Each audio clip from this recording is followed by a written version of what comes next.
Encore une fois, de ne pas s'inquiéter, de vivre un jour à la fois. Je ne sais pas si vous connaissez le chant « Un jour à la fois » d'où Jésus, mais c'est ma fille Caroline était ici. Elle pourrait vous le faire parce qu'elle fait un excellent travail quand elle le chante. Mais c'est vrai qu'on doit apprendre à gérer notre stress et notre anxiété en ne pas s'inquiétant de demain. Laissez-moi être pratique avec ça et vous donner des exemples. Soyons honnêtes, les occasions de peur, d'anxiété, d'inquiétude, de doute sont à des niveaux historiquement élevés. C'est bien connu que les gens luttent dans ces domaines autant qu'ils ne l'ont jamais fait à chaque jour. Le climat actuel de notre société ne fait que rendre les paroles de Jésus encore plus pertinentes lorsqu'il dit « Ne vous inquiétez pas du lendemain ». Je vous révèle une petite chose qui m'a beaucoup frappé. Vous savez, des fois, moi, j'aime faire beaucoup de recherches avant d'apporter la parole. Et une des choses que j'ai recherchées quand j'ai préparé cette série de messages d'enseignement, c'était une étude de l'université Cornell aux États-Unis qui était faite en psychologie. Et cette étude-là a été faite au sujet des choses que les gens s'inquiètent pour, okay, ou de. Les inquiétudes des gens. Et cette université Cornell est aux États-Unis. Et ils ont réussi à déterminer sur une période de 10 ans quel pourcentage des choses dont les gens s'inquiètent arrivent vraiment. Est-ce que vous me suivez? Quel pourcentage de nos inquiétudes se concrétise à arriver? Avez-vous une idée? Avez-vous une idée? Combien de nos inquiétudes deviennent réalité en général, selon l'étude qui a été faite par l'Université Cornell? Ce n'est pas un sondage au téléphone, c'est une université qui a des scientifiques qui ont étudié, des psychologues, des psychiatres qui ont passé à travers toutes ces choses-là pour interviewer les peurs des gens. Et ils sont arrivés à cette conclusion ici. Et ouvrez bien vos oreilles de vos cœurs, ça va nous parler. OK? Selon l'Université Cornell, une étude très récente démontre que 85% des choses dont les gens s'inquiètent ne se concrétiseront jamais dans le futur.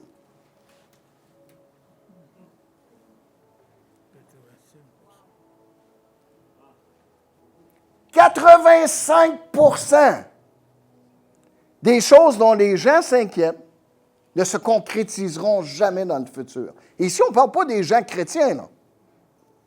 On parle de la populace en général aux États-Unis. Sans l'intervention de Dieu. J'aimerais voir les statistiques pour les enfants de Dieu. C'est probablement beaucoup moins que 15% des peurs qui se concrétisent. Wow, ça nous parle, ça devrait vraiment nous parler.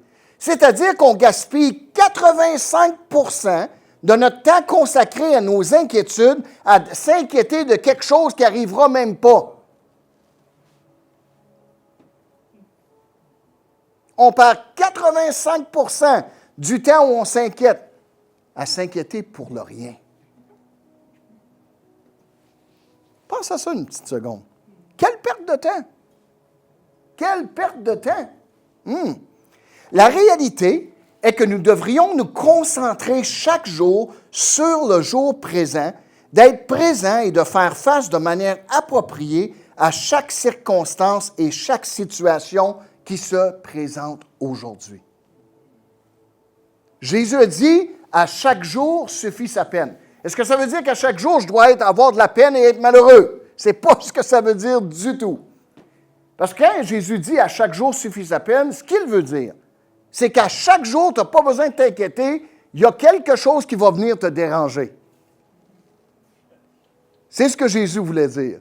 Inquiète-toi pas, cherche pas pour le trouble, cherche pas pour les inquiétudes, cherche pas pour les problèmes, elles vont te trouver. Donc, inquiète-toi même pas de celles du lendemain. Occupe-toi de celles d'aujourd'hui qui vont te trouver. OK? Parce qu'il y a des chances, 85% des chances que ce que tu vas t'inquiéter, tu t'inquiètes absolument pour rien. Je ne sais pas ce qu'il y en est pour vous, mais je trouve ça, vraiment, cette réalité-là, incroyablement libérateur. Ça me libère. Hein? Prenons un moment pour lire en plus de détails ce que Jésus dit au sujet de l'inquiétude dans le chapitre 6 de Matthieu, parce que ce que je vous ai raconté, c'est dans le chapitre 6 de Matthieu. Donc, on va tourner là ensemble dans Matthieu 6, à partir du verset 25 jusqu'à 34. Et c'est un très, très bon message de Jésus, puis j'aimerais qu'on puisse le comprendre dans le sens des inquiétudes et de l'anxiété. Matthieu 6, versets 25 à 34. Quand vous l'avez trouvé, vous pouvez dire Amen. Amen. OK. Donc, Matthieu 6, 25 à 34. Et c'est Jésus qui parle ici encore. Et voici ce qu'il dit. « Voilà pourquoi je vous dis, ne vous inquiétez pas au sujet de la nourriture et de la boisson dont vous avez besoin pour vivre, ou au sujet des vêtements dont vous aurez besoin pour votre corps. La vie est plus importante que la nourriture et le corps plus important que les vêtements, n'est-ce pas? Regardez les oiseaux. Ils ne sèment ni ne moissonnent. Ils n'amassent pas de récolte dans des greniers, mais votre Père qui est au ciel les nourrit. Ne valez-vous pas beaucoup plus que les oiseaux? Qui d'entre vous parvient à prolonger un peu la durée de sa vie par le souci qu'il se fait? Et pourquoi vous inquiétez-vous au sujet des vêtements? Observez comment poussent les fleurs des champs. Elles ne travaillent pas, elles ne s'en font pas de vêtements. Pourtant, je vous le dis, même Salomon, avec toute sa richesse, n'a pas eu de vêtements aussi beaux qu'une seule de ses fleurs. Dieu habille ainsi l'herbe des champs, qui est là aujourd'hui et qui demain sera jetée au feu. Alors ne vous habillera-t-il pas à bien plus forte raison vous-même? Comment votre confiance en lui est faible? Ne vous inquiétez donc pas en disant « Qu'allons-nous manger? Qu'allons-nous boire? Qu'allons-nous mettre pour nous habiller? » Ce sont les païens qui cherchent sans arrêt tout cela. Mais votre Père qui est au ciel sait que vous en avez besoin. Amen. Préoccupez-vous d'abord du royaume de Dieu et de la vie juste qu'il demande. Et Dieu vous accordera aussi tout le reste. Ne vous inquiétez donc pas du lendemain. Le lendemain se souciera de lui-même. À chaque jour suffit sa peine. Donc, c'est un bon passage par rapport à l'inquiétude. La vie est bien plus importante que la nourriture que nous mangeons, les vêtements que nous portons, les vacances qu'on prend, le montant dans notre compte de retraite, notre maison ou toute autre chose qui pourrait nous préoccuper actuellement. En fait, Dieu croit qu'on a tellement de valeur. Dieu croit qu'on a tellement de valeur pour lui qu'il a pris son Fils unique, Jésus. Il n'y avait qu'un seul Fils, Dieu. Et il a décidé de sacrifier son Fils unique afin de gagner des milliers et des milliers d'autres fils et des filles. Ça, c'est comment Dieu se préoccupe de chacun d'entre nous. Dieu t'aime autant qu'il aime son Fils Jésus. Wow! Je ne sais pas si tu es capable de t'identifier avec ça, mais tu veux dire, Papa Céleste, que tu m'aimes autant que Jésus qui a passé l'éternité avec toi au ciel. Moi qui est juste une poussière, moi qui ai été formé du sol. J'ai été façonné par ta main. Tu me dis, mais tu m'aimes autant que tu aimes ton Fils Jésus. Oui. Car Dieu a quoi? Tant aimé le monde. Si on réalisait comment Dieu nous aime, il n'y a aucune question dans nos esprits que Dieu le Père aime le Fils, et que le Fils aime le Père, et que l'Esprit Saint aime les deux aussi, et vice-versa. Mais j'ai besoin de réaliser combien notre Père croit qu'on a de la valeur, parce qu'il a envoyé son Fils unique mourir et souffrir à ma place pour que je puisse passer l'éternité avec lui. Le Père ne veut pas qu'on perde une seule seconde de cette vie précieuse, paralysée par la peur malsaine, l'inquiétude, l'anxiété ou le doute. Rappelons-nous que la première habitude qu'on a vue ce matin, remettre la peur entre les mains de Dieu, et la deuxième donnée par Jésus, pas s'inquiéter de demain. S'inquiéter, c'est un gaspillage du temps et de l'énergie précieuse que Dieu nous a donnée. Parce que 85% du temps, de toute façon, ça ne se réalisera pas, ces peurs-là. Maintenant, Jésus a utilisé un bon langage. Dans ta Bible, peut-être que c'est marqué « Qui peut racheter une coudée à sa vie par ses inquiétudes? » Tu sais comment long que c'est, une coudée? Non, une coudée, c'est du top de tes doigts, aller jusqu'à ton coude. Ça, c'est une coudée. Tu ne peux même pas rajouter ça à ta vie en t'inquiétant. Je vais te dire un petit secret que les gens dans le domaine médical vont même te dire.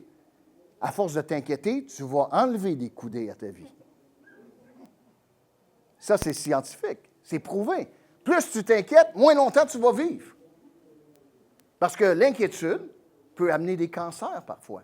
L'inquiétude peut amener des ulcères parfois. Toutes sortes de choses. Alors pourquoi on s'inquiète comme ça de ce qui va arriver demain? Quand Dieu nous a donné une belle journée devant nous. Chaque jour, j'ai besoin de me dire, voici le jour que Dieu a créé. Il y a ce petit chant, peut-être que vous le chantez, voici le jour que Dieu a créé, qu'il soit pour nous un sujet de joie. À tous les jours, c'est précieux la journée que Dieu nous a donnée. Et on sait qu'à tous les jours, Dieu nous a donné un verset, ne crains point. Voyez-vous encore, il y a la parallèle. Dieu veut que tu vives un jour à la fois, et à tous les jours, il ne veut pas que tu craignes, parce qu'il t'a donné à tous les jours un verset, ne crains point. Alors, ce n'est pas étonnant que Dieu veut qu'on affronte nos craintes un jour à la fois. Jésus a mis l'emphase sur cette habitude que nous devrions développer quand il nous a enseigné à prier le Notre Père. Vous connaissez la prière du Notre Père? Qu'est-ce que c'est? Dans Matthieu 6, versets 9 à 11, ça dit, voici comment vous devez prier. C'est Jésus qui parle, il dit, Notre Père qui est aux cieux, que chacun reconnaisse que tu es le Dieu saint, que ton règne vienne, que chacun sur la terre fasse ta volonté comme elle est faite dans le ciel. Et ensuite, donne-nous aujourd'hui le pain nécessaire, ou donne-nous aujourd'hui le pain de ce jour. Pourquoi Jésus a enseigné ça dans la façon de prier? Qu'est-ce que le pain de ce jour? C'est quoi le pain de ce jour? Donne-nous aujourd'hui le pain qui est nécessaire. Ce texte se trouve dans le même chapitre que le verset de ne pas s'inquiéter du lendemain. Jésus nous rappelle ici deux choses essentielles. Premièrement, notre Dieu céleste est saint et digne de notre révérence. Sa volonté sur la terre devrait être notre pain de ce jour. Jésus a dit, j'ai un autre pain. C'est de faire la volonté de mon Père. Vois-tu, le pain qu'on a besoin tous les jours, c'est de faire la volonté de notre Papa céleste. C'est de cela qu'on devrait s'inquiéter. Pas de ce qu'on va. Est-ce qu'on va passer notre examen? Est-ce qu'on va être malade? Est-ce qu'on va avoir assez d'argent à la fin de la journée? C'est Père céleste, c'est quoi ta volonté pour moi aujourd'hui? Qu'est-ce que tu veux faire dans ma vie aujourd'hui? Et ça, c'est une bonne habitude à développer. Demander à Dieu à tous les jours, qu'est-ce que tu veux pour moi aujourd'hui, Éternel? As-tu déjà essayé de commencer ta journée en demandant ça à ton Papa céleste? Je sais comment c'est. On est pris dans le va-vite de la vie. Vous connaissez le va-vite de la vie? Vous savez, c'est quoi la plus grande preuve du va-vite de la vie ici en Amérique du Nord? C'est les drive-thru. Les services au volant.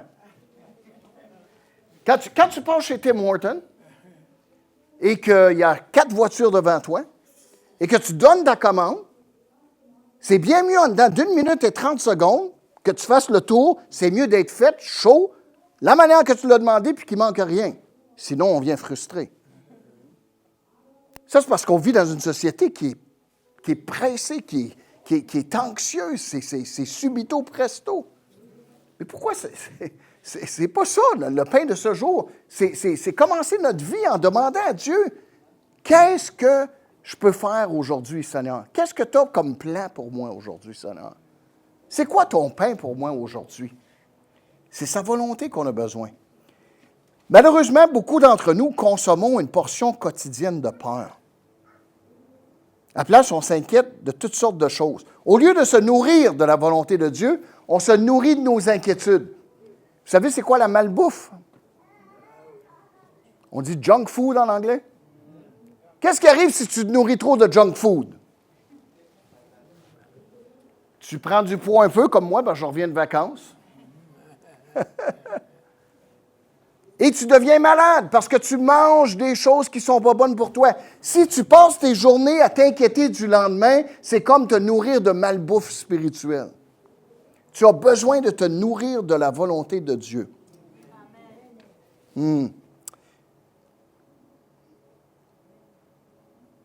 C'est vrai avec la crainte et l'anxiété.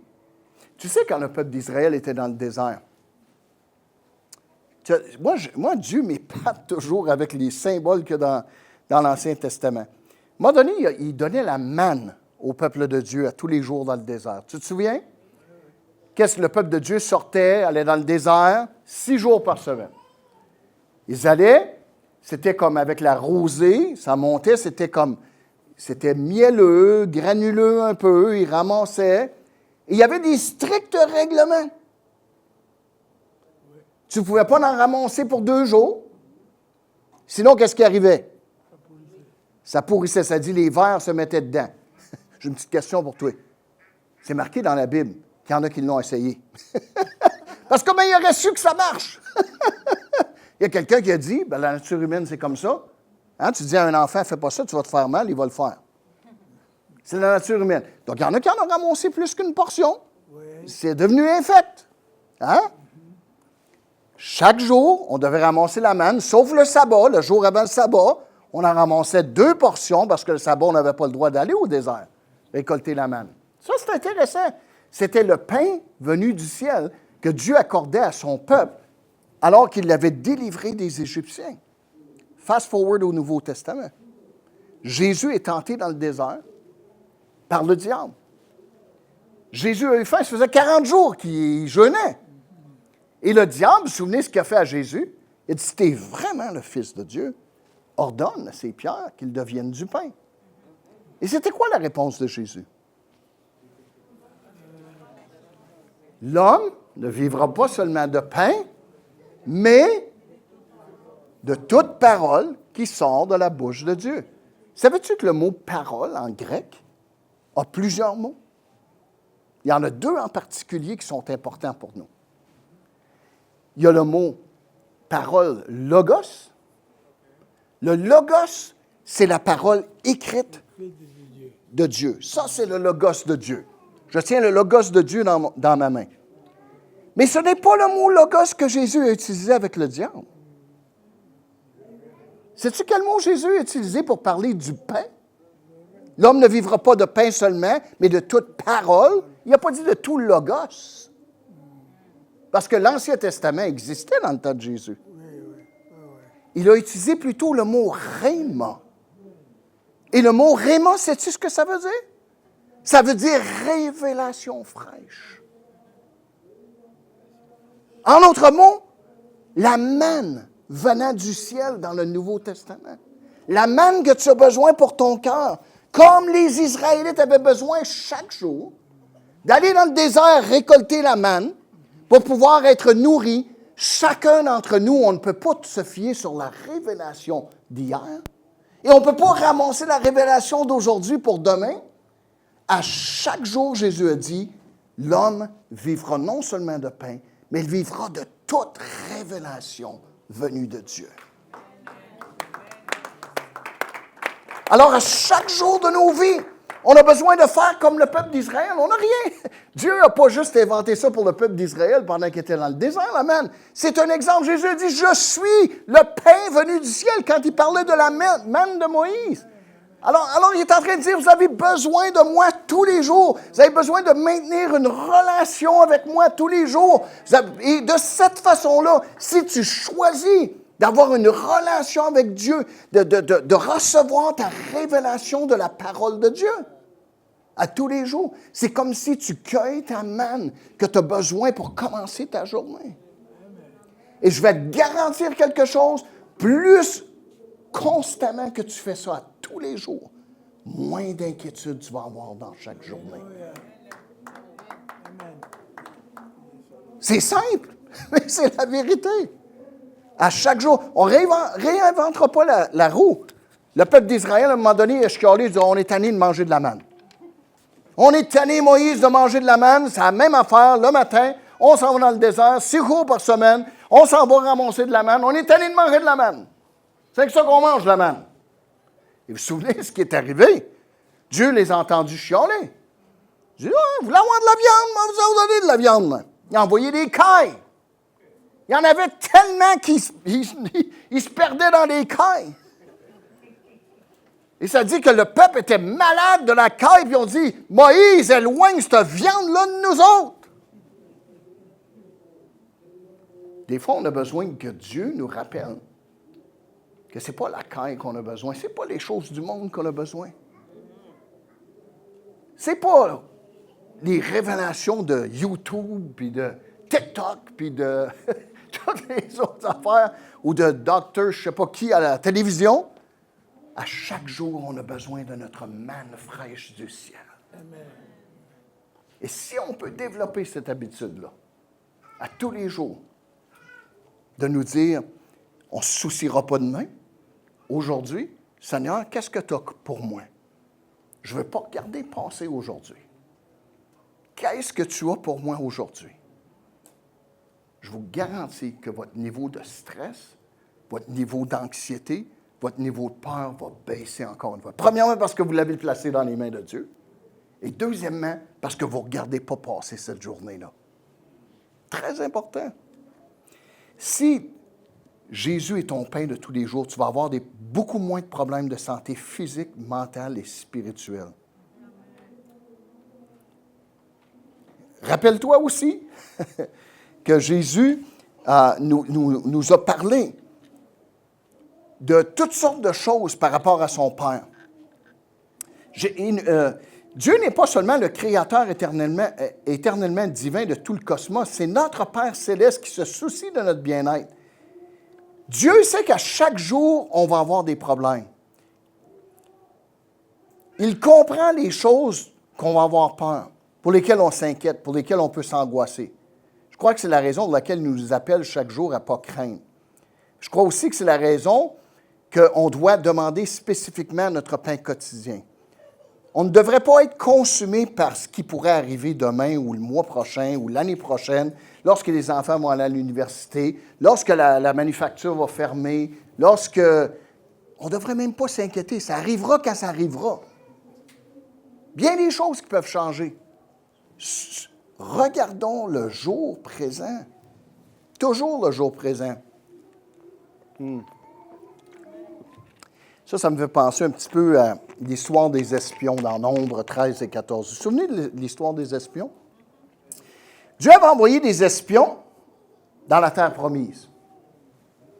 Hein? Vous vous souvenez combien d'espions il avait envoyé?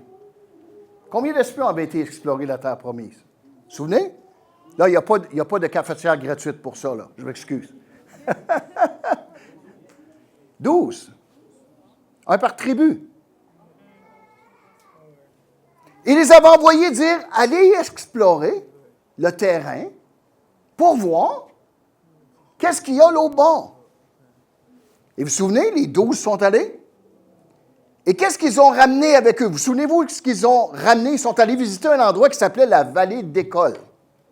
Tu liras ça dans ton Ancien Testament, dans Nombre 13, c'est fascinant. Ça dit que qu'est-ce qu'ils ont trouvé dans la vallée d'École? Ça prenait des hommes avec des perches pour ramener un raisin. Imagine, pense à ça. Pense à ça, une grappe de raisin, ça prenait des hommes avec des perches sur leurs épaules, tellement que les fruits étaient gros dans la terre promise. Et Moïse venait juste d'être libéré de l'Égypte et s'en allait en terre promise. Il envoyait les espions. Ça, c'était avant Josué. Là. C'est au début qu'ils étaient dans le désert. Il envoie 12 espions. Et le rapport des espions, ils reviennent avec toutes ces preuves-là. Et Moïse est impressionné par ce qu'ils ont ramené. Ils ont ramené toutes sortes de belles choses. Mais vous rappelez-vous du rapport des espions? 10 des 12 espions ont dit, oui, tu as raison, Moïse, c'est des beaux fruits, mais ce sont des géants. Nous, on est comme des sauterelles à côté d'eux autres. Ils vont nous écrabouiller comme des sauterelles. Mais il y avait 2 bonhommes parmi les espions. Vous vous souvenez leur nom?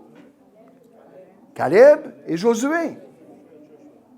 Qui, eux, ont dit, ben non, inquiétez-vous pas. Encore, inquiétez-vous pas. On est capable d'y prendre. Dieu nous a dit qu'on est capable d'y prendre. C'est tout le peuple de Dieu.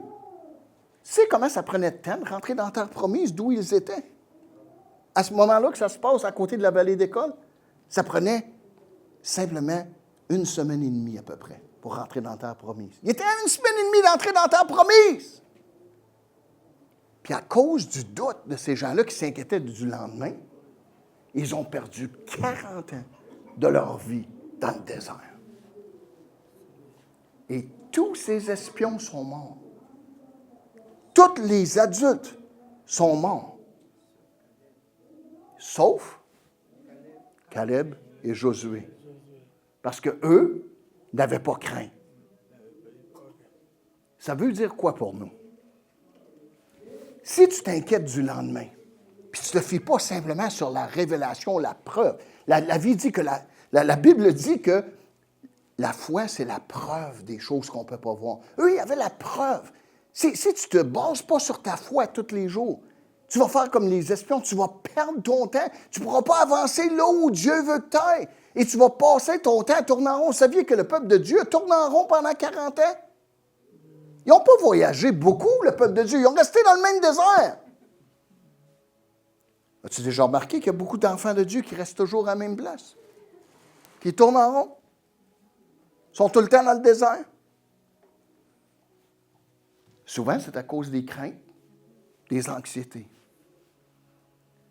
Ce qu'on a besoin de faire, c'est être comme Caleb et Josué. Puis en passant, Caleb et Josué sont pas mal spéciaux. Tu sais ce que Caleb a demandé à Josué, a demandé quand ils ont rentré dans la terre promise à Josué? Si tu lis le passage, il va dire à Josué, « Josué, tu t'en rappelles quand on est allé? » Hey, on parle de 40 ans passés. En passant, il y a quel âge Caleb quand il rentre dans la terre promise? 80 ans. Donc, il n'y a pas d'excuse. Quelqu'un au-dessus de 80 ici aujourd'hui? Non. OK. Il dit, tu te souviens, hein, Josué? La partie que je voulais de la terre promise, il n'a pas dit, envoie-moi dans la vallée où c'est tout vert, puis toutes des belles rivières. Il a dit, c'est à moi en montagne. Pas entre moi puis toi, mais moi, j'ai 61 ans, puis je n'aurais pas choisi la montagne. Parce que ce n'est pas la partie la plus facile à monter. C'est pas la partie la plus facile à conquérir. Parce que dans ce temps-là, quand tu prenais possession d'un pays, les places les plus fortifiées étaient sur le top des montagnes parce que tu avais un avantage contre tes ennemis. Donc, probablement, les Jébusiens qui étaient là, sur la montagne, c'était ceux qui étaient le plus difficiles à battre. Mais Caleb a dit à Josué, Josué, tu t'en rappelles, c'est toi le boss à cette heure, mais moi, on m'avait promis que c'était à moi la montagne. Je suis rendu à 80 ans aujourd'hui, mais j'ai encore la force que j'avais 40 ans passés. Wow! Il a tourné en rond pendant 40 ans. Il a encore la même force. Parce qu'il se nourrissait de la promesse de Dieu. Il avait vu de ses propres yeux la terre promise. Il ne s'inquiétait pas. Il y a 80 ans, il dit, donne-moi la montagne. Et Josué lui a donné la montagne, et la Bible nous dit qu'il a conquéri la montagne. Si on veut conquérir la terre promise que Dieu nous a promise, à tous les jours, il faut mettre nos peurs de côté. Tu n'es jamais trop vieux, trop jeune. Pas assez de ressources, ça n'existe pas avec Dieu. God's will is God's bill. La volonté de Dieu dans ta vie, c'est la facture de Dieu.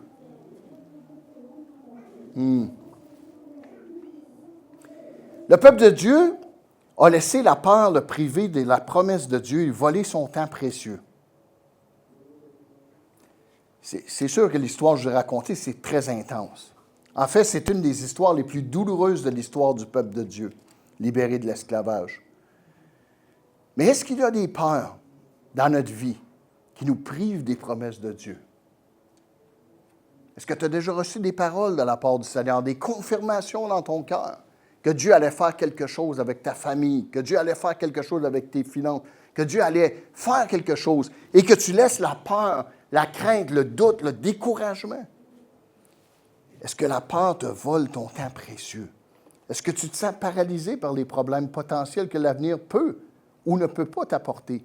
Pourquoi t'inquiéter quand 85 % de tes inquiétudes ne se réaliseront même pas?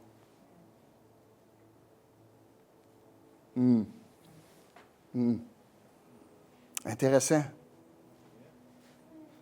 Donc, on a besoin de vivre un jour à la fois. Il faut prendre cette habitude-là.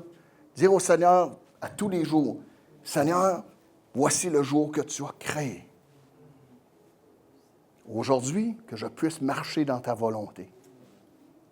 Esprit Saint, tu vis en moi. Aujourd'hui, qu'est-ce qu'on fait? C'est simple. Ça a l'air trop simple. Tu n'as pas besoin de prier pendant 45 minutes de temps. Si tu le fais, merci Seigneur. Merci Seigneur, continue. Sois loué Seigneur. C'est ça, prier.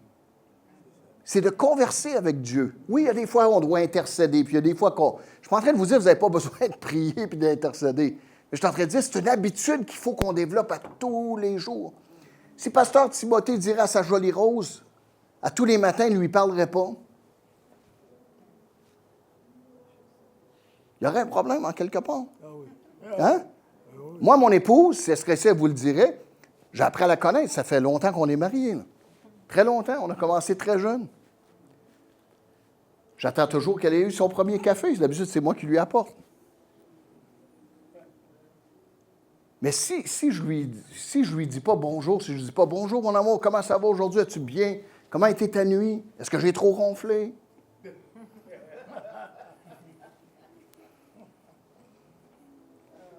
Parce que je l'aime, mon épouse. J'aime partager ma vie avec elle. Alors, si je suis un enfant de Dieu, je l'aime, mon Papa Céleste. Je l'aime, mon Sauveur.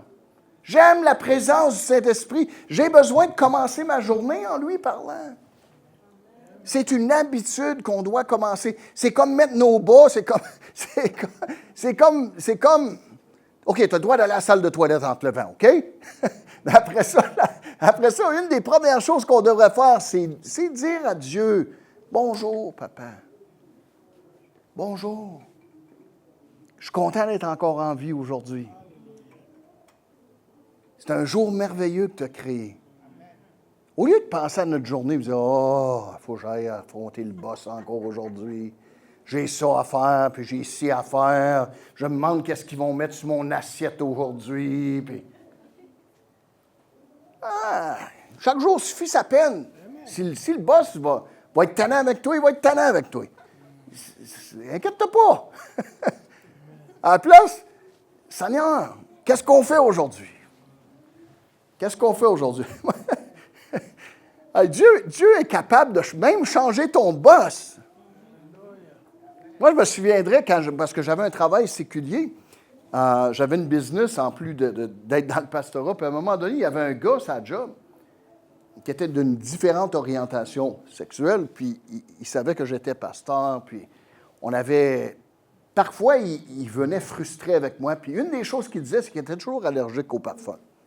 Puis moi, j'aimais ça, mettre du parfum, puis à un moment donné, je ne m'attendais pas d'aller au bureau cette journée-là, puis il y avait une loi qui disait qu'on ne devait pas porter de parfum au bureau. Puis il a fallu que j'aille au bureau, il n'y avait presque personne, c'était un vendredi. Mais ça donne que lui était là, dans son bureau, puis je ne l'ai pas vu, je suis rentré. Puis là, le lundi matin, j'ai eu une plainte officielle en gros, en lettres majuscules dans un email, envoyée au directeur régional et à moi, disant... Il y a une loi qui n'est pas respectée par rapport au parfum, boum, boum, boum, boum. Gilles est venu dans le bureau. Au lieu de me parler, il a envoyé ça directement au bureau chef. Laisse-moi te dire, j'ai commencé à m'inquiéter de comment je vais faire pour me maîtriser quand je vais être autour de lui. Parce que j'avais envie de lui dire ma façon de penser. J'avais presque envie d'y mettre un petit peu de parfum.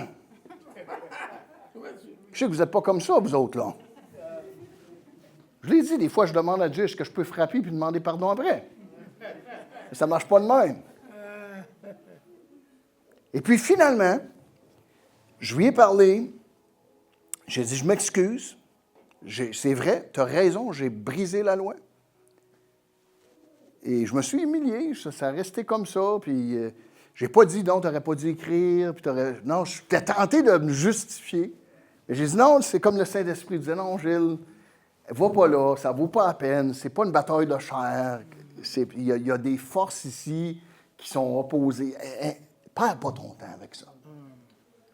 Fast forward, 1 an plus tard. Il est encore là. J'ai jamais remis du parfum pour revenir au bureau. Mais à un moment donné, j'entends dire que son mari, parce qu'ils sont deux mariés ensemble, son mari a donné un de ses reins. Il a donné un de ses reins à son mari parce qu'il avait besoin d'une transplantation de reins. Et, je dis, comment ça, je ne savais pas ça. Et, poussé par le Saint-Esprit, je lui ai écrit un email. J'ai dit, je m'excuse, je ne savais pas que vous passiez des temps quand même difficiles. Je veux juste te dire que je pensais à vous, puis que vous êtes dans mes prières et dans mes pensées. Je reviens au bureau la semaine d'après. La nouvelle avait circulé dans tout le bureau que j'étais le seul qui l'avait écrit pendant sa convalescence. Lui est allé raconter à tout le monde, de sa façon, à lui, comment ça tu ne m'as pas écrit parce qu'il y en a juste un qui care à propos de moi ici, puis c'est Gilles.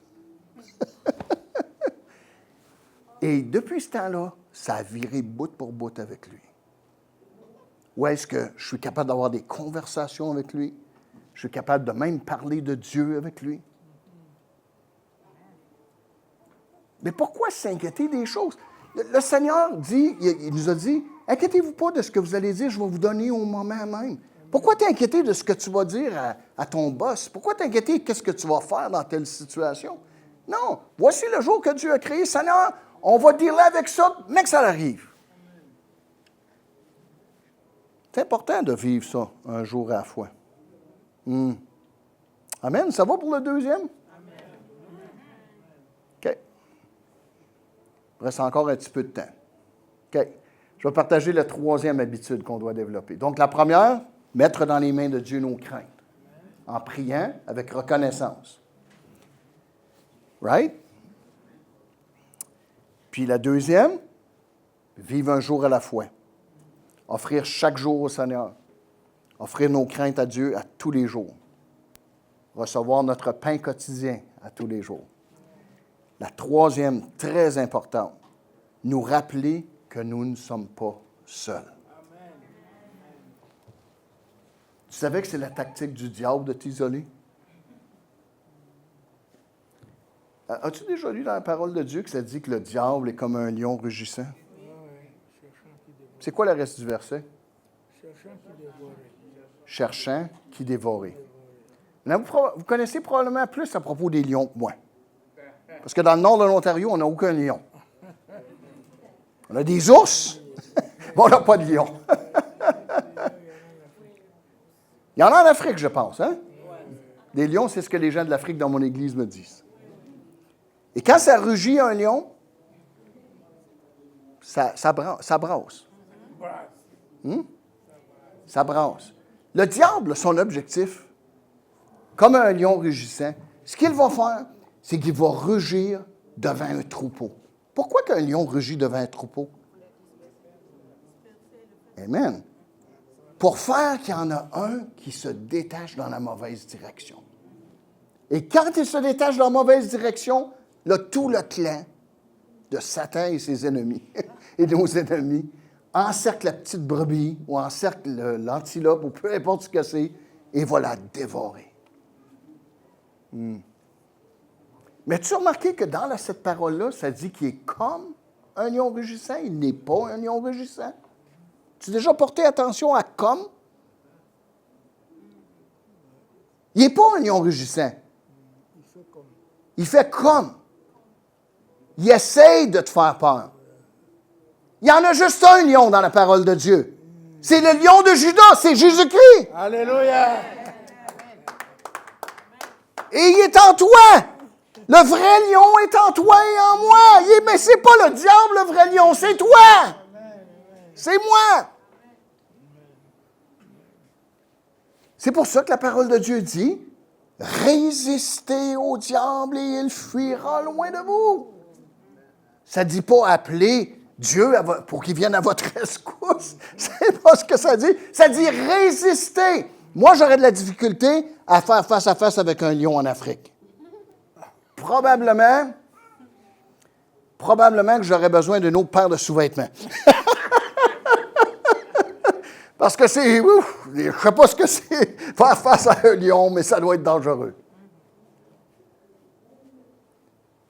Mais le diable n'est pas un lion.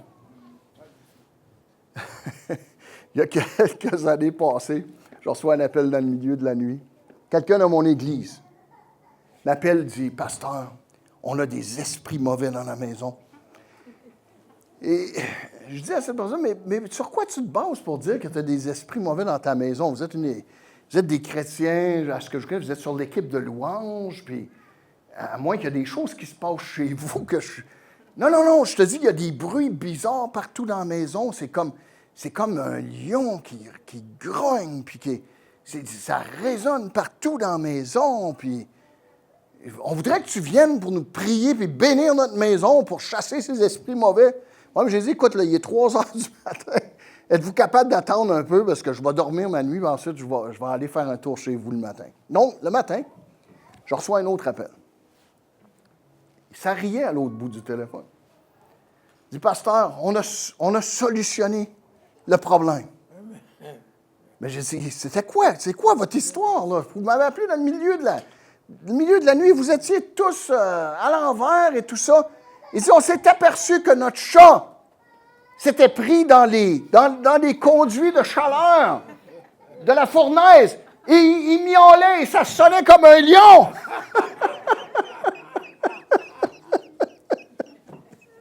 Et je me suis rappelé que le diable est comme un lion rugissant, mais c'est juste un petit minou. C'est juste un petit chat. Il faut respecter.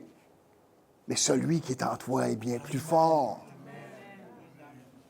Quand le diable veut t'effrayer avec tes craintes, rappelle-lui que tu n'es pas tout seul.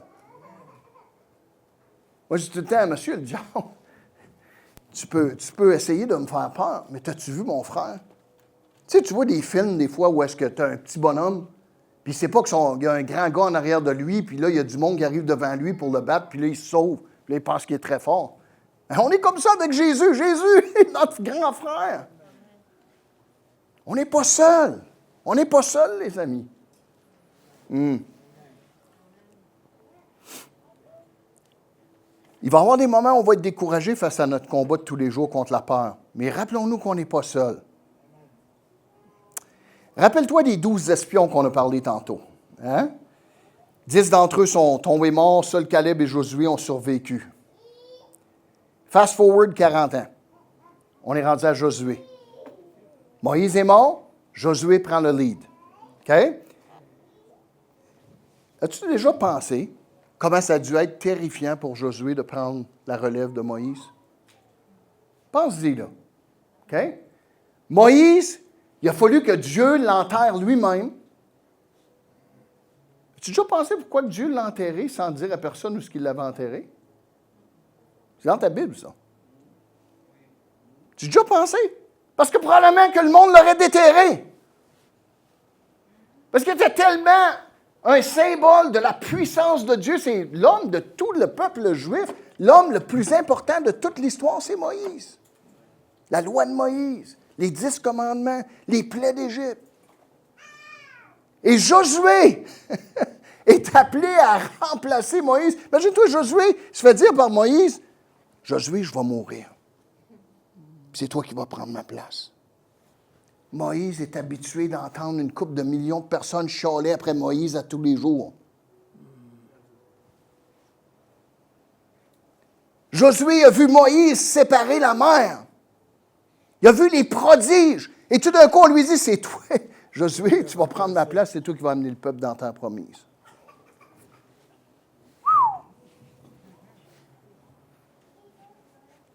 Il a dû avoir une ou deux craintes. Il a dû dire, OK. Hey, Moïse n'a même pas réussi à amener le peuple dans la terre promise. Moïse n'a pas réussi, après 40 ans, à amener le peuple dans la terre promise. Puis c'est moi, Josué, qui va amener le peuple dans la terre promise. Il y a des craintes. Et Dieu va lui adresser la parole. Et sais-tu ce que Dieu va lui dire? Sois sans crainte. Parce que j'ai choisi toi pour aujourd'hui. Tu n'es pas seul. Sais-tu quoi? C'est les mêmes paroles qu'il avait dit à Moïse quand il a commencé avec le peuple de Dieu. Sois sans crainte. Hey, ça c'est réconfortant pour nous. Si Moïse est obligé d'entendre Dieu lui dire « sois sans crainte », si Josué est obligé d'entendre Dieu lui dire « sois sans crainte », c'est correct ça, Dieu est obligé de nous dire « sois sans crainte ». On n'est pas seul. On n'est pas seul. Oh boy, j'aime dans Josué le premier chapitre. Premier chapitre, à un moment donné, Dieu parle avec Josué, il va dire « Durant toute ta vie, personne ne pourra te résister, car je serai avec toi, comme j'ai été avec Moïse. Jamais je ne t'abandonnerai, jamais je ne te laisserai sans recours. N'oublie pas que je t'ai recommandé d'être courageux et fort. Ne crains point, ne te laisse pas abattre, car moi, le Seigneur ton Dieu, je serai avec toi partout où tu iras. » C'est ça qui a permis à Josué d'entrer dans la terre promise. En passant, la parole de Dieu me fascine assez. Josué, non seulement Dieu lui a demandé de prendre la place du leader le plus extraordinaire que le peuple juif a jamais vu, mais il a montré des façons différentes de faire les choses, que Moïse n'avait jamais faites avant. Tu te souviens, quand Josué a pris la relève, il a fait une chose pareille comme Moïse. C'est qu'il a séparé les eaux, puis le peuple a passé à travers le Jourdain. Ça, Josué. Le monde dit, OK, c'est comme Moïse, c'est pareil comme Moïse. On va le suivre. Mais tu te souviens-tu, c'est quoi la deuxième affaire que Josué est obligé de faire? Puis ça a pris beaucoup de courage. Je suis content que tu me demandes c'est quoi, je vais te le dire. Dieu va dire à Josué, Josué, j'ai un plan pour mon peuple. Dis au monde qu'il s'affile des roches pour faire des couteaux super aiguisés. Josué est en train de penser, wow, on s'en va combattre. Il dit aux hommes, au peuple juif, aux hommes, aiguisez-vous des couteaux. C'est pas marqué tout à fait de cette façon-là. Ça, c'est ma version. OK? Puis là, à un moment donné, Josué dit, sont-tu bien affilés vos couteaux? Il dit, parce que là, on a une stratégie de la part de Dieu. On s'en va attaquer. Oui, on s'en va attaquer, mais ça ne commence pas là. Tout le monde les pantalons par terre. Parce que c'est le temps de la circoncision. Okay. Quoi, Josué? Moïse n'a jamais fait ça. Réalises-tu qu'il n'y a jamais eu de circoncision au désert? Pendant 40 ans? Tous les bébés qui sont nés, tous les enfants qui étaient plus jeunes, n'ont jamais été circoncis dans le désert. Non. Et tous les hommes circoncis sont morts, sauf Caleb et Josué. Et Dieu ne change pas son opinion. Il faut que les hommes soient circoncis avant de rentrer dans la terre promise. Et c'est la nouvelle stratégie que Dieu donne à Josué. Ils font ça à frette. Sans médicaments, rien. Ils sont obligés de se circoncire. Et ça prend des semaines à guérir. Et je m'imagine que Josué a dû avoir 2-3 peurs quand il est obligé de faire ça. Il a dû dire, il va y avoir une révolte. Il va y avoir quelque chose qui va se passer. Mais Dieu dit, ne crains pas, je sais ce que je fais. Là, et en passant, on pourrait faire un autre message juste avec ça. Tu savais qu'à chaque jour, Dieu t'appelle à être circoncis? La Bible l'appelle la circoncision du cœur. Parce qu'on a besoin vraiment. Et si tu lis les raisons pourquoi Dieu donne à Josué qu'il fallait que le peuple de Dieu se fasse circoncire, et c'est pour enlever la honte de ton ancienne vie. On a besoin d'enlever les craintes du monde, on a enlevé de tout ce qui nous dérange à tous les jours. On a besoin d'être circoncis dans nos cœurs. Ça ne s'arrête pas là pour pauvre Josué.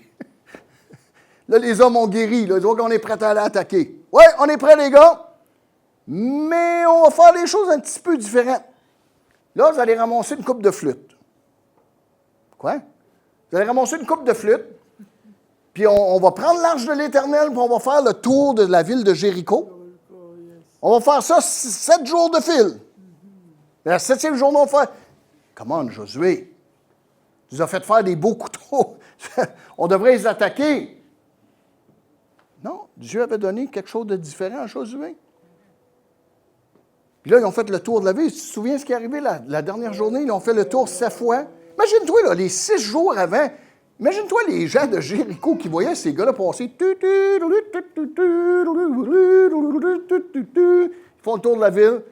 Les guerriers de Jéricho ont dû dire, c'est une gang de fous, ça. Qu'est-ce qu'ils font là? Deuxième journée. Troisième journée.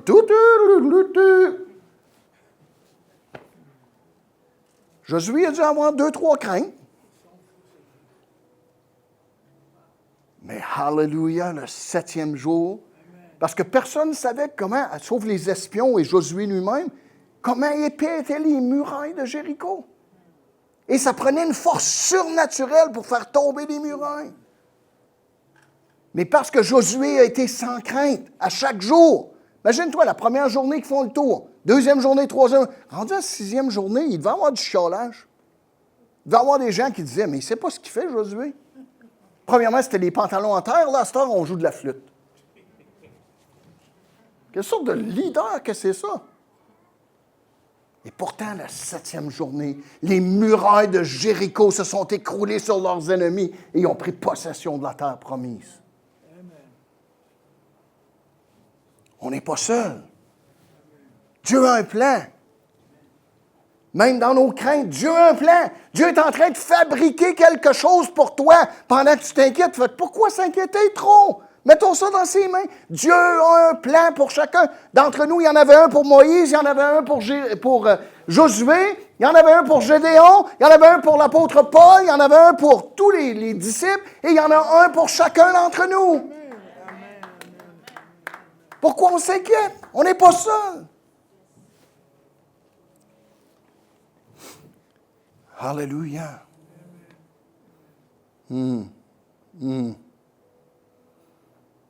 Alléluia. Je finis avec ceci. Dans le Nouveau Testament, dans le dernier chapitre de Matthieu, à la grande commission donnée par Jésus. Vous vous souvenez, Matthieu 28?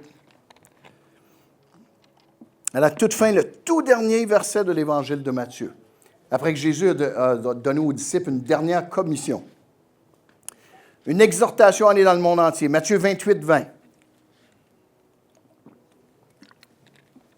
Matthieu 28, 20. Ça dit, Jésus dit, « Et enseignez-leur à pratiquer tout ce que je vous ai commandé, et sachez-le, je vais être avec vous tous les jours jusqu'à la fin du monde. » On a une expression au Canada que quand les choses ne sont pas si pires que ça, une expression franco-ontarienne, OK, ou même aux québécoises. Quand quelqu'un va te raconter quelque chose puis c'est pas si pire que ça, tu vas dire, mais c'est pas la fin du monde. On dit ça, nous, les franco-ontariens. C'est pas la fin du monde, mon ami. Laisse-moi dire, ça ne fait rien. Qu'est-ce que c'est tes craintes? C'est pas la fin du monde. Amen. Et Jésus a dit qu'il va être là jusqu'à la fin du monde. Jésus est encore avec toi. C'est pas la fin du monde, ta situation. Le diable va te faire croire que c'est la fin du monde. Mais c'est pas la fin du monde. Jésus ne t'a pas abandonné. Jésus ne t'a pas abandonné. La vérité n'a pas changé. Non seulement Dieu est avec toi, mais tu as tes frères et sœurs qui sont avec toi. On est ensemble là-dedans. On est ensemble. C'est quoi une des tactiques préférées du diable, c'est de nous faire croire qu'on est les seuls qui vivent ce qu'on vit. On est les seuls qui s'inquiètent. On est les seuls qui manquent de foi des fois. Moi, je n'ai pas peur de dire à mon Église quand j'ai des doutes. Parce que les gens m'ont prié pour moi. Les gens m'ont partagé qui ont eu les mêmes doutes. On va se renforcer les uns avec les autres. Ça prend de la force pour avouer tes faiblesses. On devrait le faire plus souvent.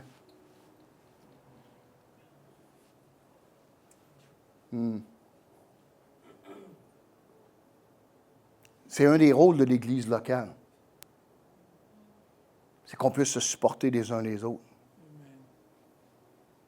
Mais ça demande beaucoup de chacun d'entre nous. Sais-tu pourquoi la majorité d'entre nous, des fois, on a de la difficulté à s'ouvrir les uns avec les autres? Parce qu'on a peur que quelqu'un le raconte à quelqu'un d'autre. Ah non, c'est pas de même ici à Toronto, c'est vrai, j'avais oublié. C'est juste à Timmins. Mais ça ne devrait pas être comme ça. Si on est honnête les uns avec les autres, on est tous pareils. On a, OK, peut-être pas tous les mêmes craintes, peut-être pas tous les mêmes... Je ne dis pas d'aller confesser tes péchés à tout le monde, c'est pas ce que je suis en train de dire. Je suis en train de dire que quand on a des craintes, quand on a besoin de quelqu'un, trouve-toi une personne de confiance, quelqu'un avec qui tu es capable de t'accorder. Puis demande à la personne de prier avec toi. Parce qu'on est bien plus fort quand on est deux ou trois. C'est pour ça que c'est bon de faire des jeûnes ensemble, c'est bon de prier ensemble. L'Église locale, c'est pas juste pour venir ici le dimanche ou une fois de temps en temps quand il y a des événements spéciaux. C'est une famille. Comme les disciples étaient une famille. C'est pour pouvoir impacter jusqu'à la fin. Et jusqu'à la fin du monde. La vérité n'a pas changé. Donc, on a besoin de développer cette habitude, de se rappeler qu'on n'est pas seul quand on a des craintes. Que c'est normal, qu'on passe tous par là. Qu'on passe tous par là. Donc, j'ai besoin de placer mes craintes, mon anxiété dans les mains de Dieu. J'ai besoin de vivre un jour à la fois. J'ai besoin de me rappeler que je ne suis pas seul. Et c'est comme ça qu'on vient à bout de nos craintes, de notre anxiété, de nos peurs. Oh, ça ne sera pas toujours parfait. Parce que tant qu'on va marcher sur cette terre, ce ne sera pas parfait. Un jour, on va arriver au ciel où toutes nos craintes, toutes nos inquiétudes, tout ça, ça va être du passé, ça va être terminé. Mais pour l'instant, on est là. Et on est là ensemble pour l'avancement du royaume de Dieu. Alors, je veux juste te demander encore, cet après-midi, alors qu'on termine, est-ce qu'il y a des craintes dans ta vie qui te paralysent? Peut-être que même tu vas penser ce soir, quand tu vas te coucher, tu vas repenser à des choses et le Saint-Esprit va te faire monter à la surface. Peut-être que tu vas reconnaître des choses maintenant. Tu vas dire, oh, ça, c'est la crainte qui me fait faire ça. Oh, ça, je suis plus consciente.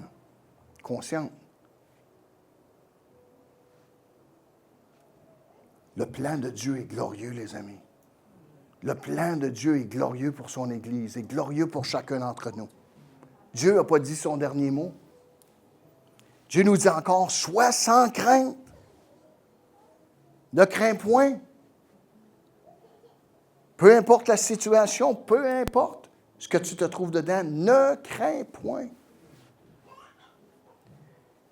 Est-ce qu'on peut terminer en priant les uns pour les autres? Par rapport à nos craintes, par rapport à nos angoisses, par rapport à notre anxiété, notre stress. Parce que c'est bon des fois que le prédicateur va prier, et ça me fait plaisir, ou le pasteur va prier, mais des fois c'est bon qu'on prie les uns pour les autres. Il y a une force, une puissance là-dedans. Donc, est-ce qu'on peut se trouver une ou deux personnes pour prier avec? C'est correct, pasteur? Donc, on se trouve une ou deux personnes pour prier avec nous. Et pendant que la musique joue, on va prier les uns pour les autres. Si vous avez quelque chose à partager, on ne vous demande pas de raconter votre vie, mais si vous avez quelque chose, je dirais, priez pour moi parce que j'ai une certaine anxiété par rapport à mes finances ou par rapport à mes enfants, par rapport à mon futur. Et si vous n'avez pas présentement, mais juste que Dieu puisse vous donner la paix si vous n'avez pas la paix. Correct avec ça? Et on va terminer de cette façon-là aujourd'hui. Le pasteur va nous donner le mot de la fin après. Alors, trouvez-vous 2, 3 personnes et on va prier ensemble aujourd'hui au sujet de nos craintes pendant qu'on louange le Seigneur.